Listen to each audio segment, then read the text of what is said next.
Assalamualaikum warahmatullahi wabarakatuh. Perkenalkan, nama saya Nadia Nurhaifah dengan NIM 221010505439. Saya akan menjelaskan atau mempresentasikan mata kuliah Manajemen Dana Bank yang berjudul Analisis Rasio Keuangan.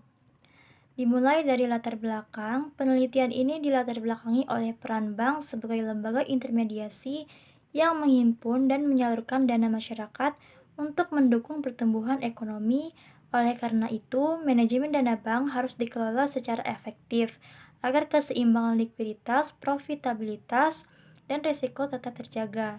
Analisis rasio keuangan digunakan untuk menilai kinerja pengelolaan dana tersebut.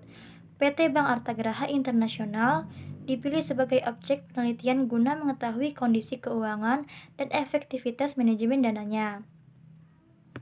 Selanjutnya ada definisi manajemen dana bank. Manajemen dana bank adalah proses perencanaan, pengelolaan, dan pengendalian sumber serta penggunaan dana bank untuk memastikan ketersediaan dana yang cukup dalam memenuhi kewajiban, sekaligus memaksimalkan keuntungan dengan tetap menjaga tingkat risiko yang dapat diterima. Manajemen dana yang baik bertujuan menjaga likuiditas, solvabilitas, dan profitabilitas bank agar operasional bank tetap sehat dan berkelanjutan. Selanjutnya ada fungsi dana bank. Fungsi dana bank itu ada 6. Yang pertama itu fungsi penghimpunan dana, yaitu mengumpulkan dana dari masyarakat dalam bentuk tabungan, giro, dan deposito. Yang kedua itu fungsi pemberian kredit, yaitu menyalurkan dana yang dihimpun kepada masyarakat dalam bentuk kredit untuk memperoleh pendapatan dan mendukung kegiatan ekonomi. Yang ketiga itu ada fungsi penanaman dan investasi, yaitu menempatkan dana pada aset produktif yang memberikan imbal hasil seperti bunga, laba, atau dividen. Yang keempat itu ada fungsi penciptaan uang, yaitu kemampuan bank umum dalam menciptakan uang giral melalui kegiatan kredit. Yang kelima ada fungsi pembayaran, yaitu memfasilitasi transaksi pembayaran melalui cek, giro, transfer, dan alat pembayaran lainnya. Yang keenam itu ada fungsi pemindahan dana, yaitu melayani transfer dana antara nasabah maupun antar bank. Selanjutnya ada sumber dana bank. Sumber dana bank itu terbagi menjadi 3. Yang pertama, dana pihak pertama, yaitu atau dana sendiri. Dana yang berasal dari modal bank itu sendiri, terutama dari setoran pemegang saham dan cadangan laba. Dana ini digunakan sebagai penopang utama kekuatan permodalan bank. Yang kedua itu ada dana pihak kedua atau dana pinjaman. Dana yang diperoleh dari pinjaman lembaga keuangan lain seperti pinjaman antara bank, pinjaman biasa antar bank, dan pinjaman dari lembaga keuangan bukan bank. Dana ini biasanya digunakan untuk kebutuhan likuiditas jangka pendek atau menengah. Yang ketiga itu dana pihak ketiga atau DPK, dana yang berasal dari masyarakat dalam bentuk tabungan, giro, dan deposito.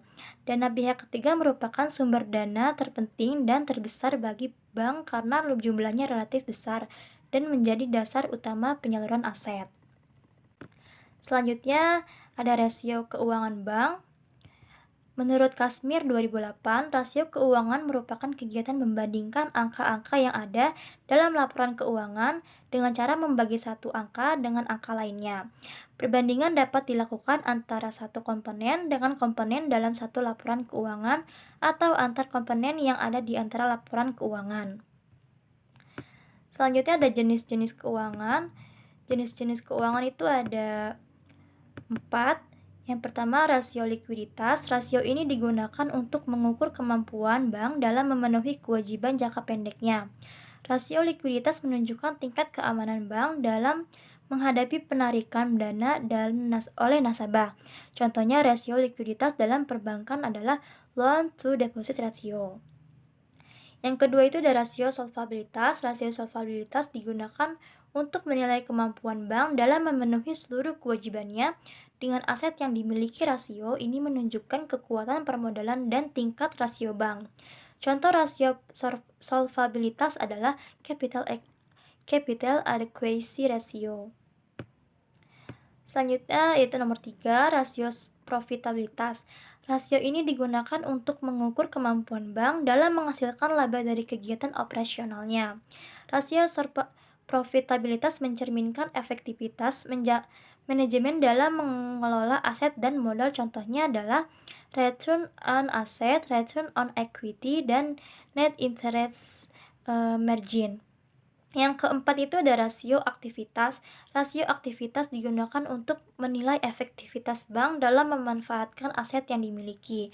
Untuk menghasilkan pendapatan, rasio ini menunjukkan beberapa optimal menggunakan sumber dana bank dalam kegiatan operasionalnya. Selanjutnya ada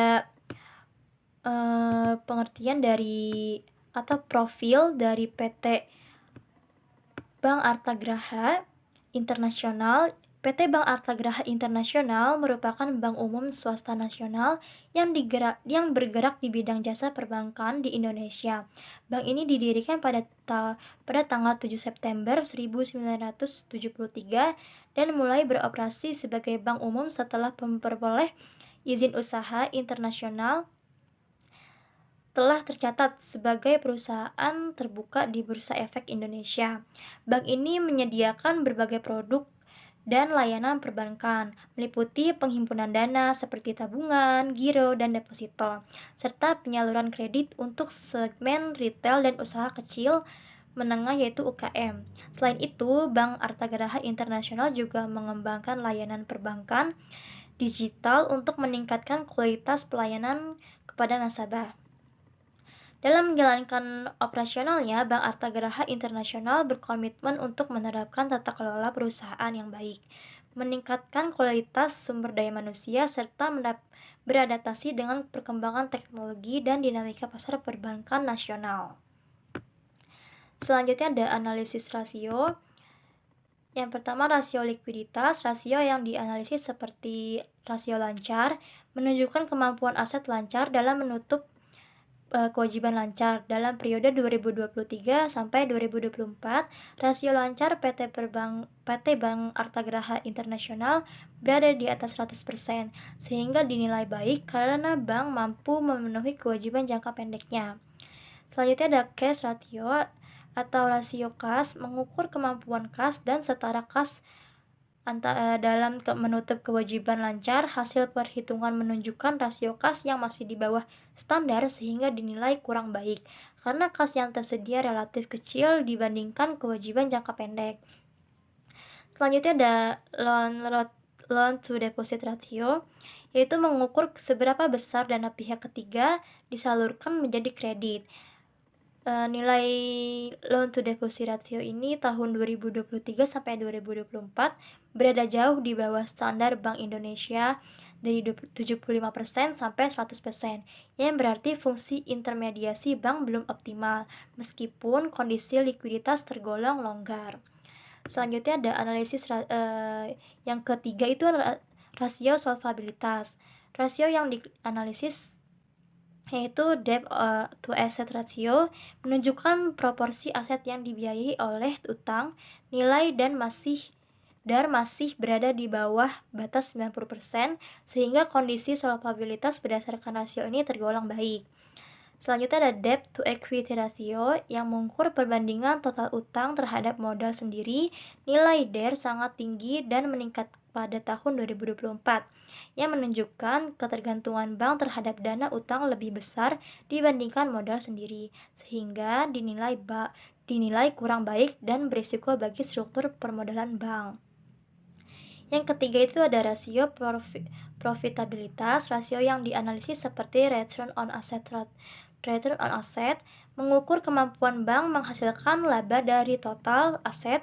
ROA berada di bawah standar perbankan yaitu 25%, sehingga dinilai tidak baik yang menandakan aset belum dimanfaatkan secara optimal. Selanjutnya ada return on equity, mengukur kemampuan bank menghasilkan laba dari modal sendiri. ROE juga berada di bawah standar yaitu 5%, sehingga menunjukkan kemampuan menghasilkan laba bagi pemegang saham masih rendah. Selanjutnya ada net interest margin yang mengukur kemampuan bank menghasilkan pendapatan bunga bersih dari aktiva produktif. Nilai NIM berada di atas standar yaitu 3% dan dinilai baik, yang menunjukkan pengelolaan aktiva produktif sudah efektif meskipun laba secara keseluruhan masih rendah. Baik, kesimpulannya, analisis rasio keuangan digunakan untuk menilai kinerja PT Bank Artagraha Internasional dari aspek likuiditas, solvabilitas, dan profitabilitas. Likuiditas tergolong baik karena rasio lancar mampu menutup kewajiban jangka pendek. Namun rasio kas dan loan to deposit ratio masih rendah sehingga penyaluran kredit belum optimal. Dari sisi solvabilitas, debt to asset ratio itu masih aman, tetapi debt to equity ratio itu sangat tinggi yang menunjukkan ketergantungan besar pada utang. Sementara itu, profitabilitas masih rendah karena return on asset dan return on equity-nya tuh di bawah standar, meskipun NIM sudah berada pada kategori baik. Terima kasih. Itu saja yang bisa dapat saya sampaikan. Kurang lebihnya mohon maaf. Wassalamualaikum warahmatullahi wabarakatuh.